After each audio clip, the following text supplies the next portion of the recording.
आपने तो इसका जवाब आपने खुद ही बता दिया कि किसी में मलाई खत्म हो गई है, किसी में जमती दिख रही है। मैं ये बताना चाहता हूं कि जिस कैबिनेट की आप बात किए हैं कि लोकतंत्र के हिसाब से हर 5 साल बाद जो चुनाव आयोग होता है आचार संहिता लगाकर अपने आप कैबिनेट भंग कर देता है। वो विधानसभा खुद भंग हो जाता है, न कोई मंत्री रहता है न कोई विधायक रहता है। अगर इन लोगों को जाना था तो पहले जाते, समस्या था समाधान करते, आवाज उठाते, सड़क पर आते, झगड़े करते, उस समय लोगों के बीच में लाते, समाज को इकट्ठा करते, सम्मेलन करते, लोगों कहते भाई हमारी बात नहीं मानी जा रही है, हमारी समस्याओं का समाधान नहीं हो रहा है, क्या कहते हो कि यहाँ रहा जाए कि चला जाए। हम कहते जब मलाई खत्म हो गई और जब उसमें अब जब लग रहा है कि अब आगे नहीं मिल सकती है, अगली कैबिनेट में अब बहुत ऐसे लोग आ गए हैं जो जनता के बीच में उनका जनाधार है। जैसे हम लोग जनाधार वाले नेता, जैसा हम लोग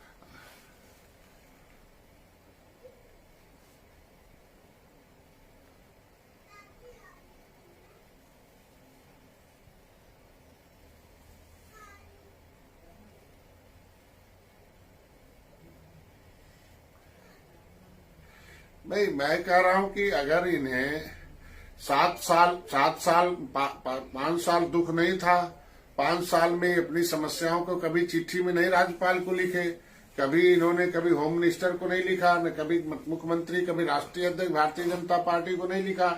जिस पार्टी ने ज्वाइन कराया था उस पार्टी में जहां से ये लोग आए थे, यहाँ भारतीय जनता पार्टी में आए थे, क्या समझौता हुआ था क्या नहीं हो समझौता रहा होगा इन लोग समझते होंगे।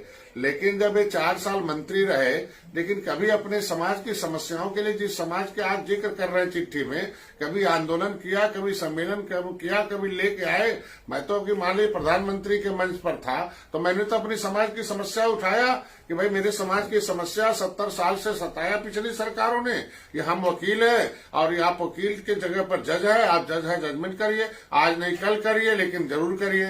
इन्हें लगा कि नहीं हमारी समस्या, हमारे समाज की समस्या नहीं सुनी जा रही है, तो कहते भाई कि भाई भारतीय जनता पार्टी के प्रमुख जो है मोदी जी हैं, योगी जी हैं, इन समस्याओं का समाधान नहीं करेंगे तो शायद हम लोगों को सोचना मजबूर होना पड़ेगा। ऐसा तो कभी बयान इन लोगों ने नहीं दिया ना। अब चुनाव आ गया है, जहां इन लोगों को अच्छा लगता है वहां जा सकते हैं। हमें लगता है कि इन भाइयों को, मौर्य जी को और क्या नाम है चौहान साहब को, दोनों लोगों को विचार करना चाहिए, क्योंकि आज के दिन में 2014 से लगातार पिछड़ों के नाते भारतीय जनता पार्टी आ रही है और सपा बसपा जा रही है। क्योंकि वो सामाजिक न्याय समिति का रिपोर्ट कहता है कि भाई पिछड़ों के नाम पर 27% पर किसने कब्जा किया।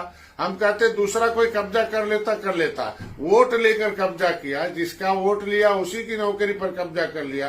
23% पर बहन जी के लोगों ने कब्जा कर लिया, वोट सबका लिया, कब्जा कर लिया। तो ये जातियां तो देख रही, जिसके वजह से 2014, 2017, 2019 लगातार आज के दिन में भारतीय जनता पार्टी के साथ निषाद पार्टी, आपने देखा होगा कि कांग्रेस का एक बहुत बड़ा गठबंधन था 2019-17 में, लेकिन क्या शुरू हुआ जब हम लोग लड़ गए, खत्म हो गए। 2019 में बसपा और सपा का बड़ा गठबंधन था, मैं मोदी जी के साथ खड़ा हुआ एक 18% आबादी लेकर, और किस तरीके से जो है वहां पूरी 40 सीटों पर कि आज के बाद जो है हम लोगों ने वहां दर्ज कराई जीत, उसी तरह के 2022 में जीत दर्ज कराएगी।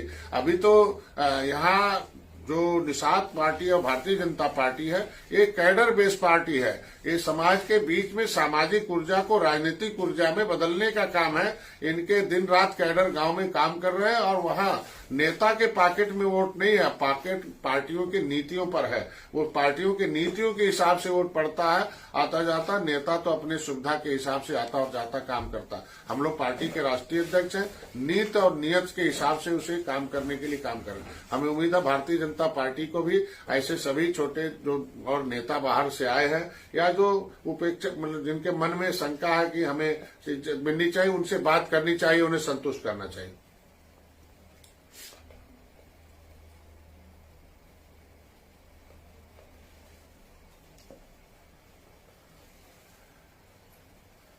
मैंने उम्मीद नहीं, पहले बातचीत हो चुकी है, बातचीत होने के बाद ही कोई भी जाता किसी दल के साथ समझौता होता, तो बातचीत हम दो महीने पहले हो चुकी है। मैंने पहले भी आपसे बताया कि हमारे पास 1.5 दर्जन सीटों पर हम चुनाव लड़ेंगे, जीतेंगे। 24 सीटों का मैंने उन्हें आंकड़ा दे दिया कि हमारे लोग हैं, उसमें से जो थोड़ा बहुत ऊपर नीचे आपत्ति हो सकती है उसे बताइए, मिलजुल के 2-4 दिन में वो सब स्थिति साफ हो गई। हमारे लोग तैयारी कर रहे हैं और जीत के जितनी सीटें मिलेगी जीत के आएंगे। भोजन भरी थाली से निषाद पार्टी चुनाव लड़ेगी लगभग 1.5 से 2 दर्जन सीटों पर।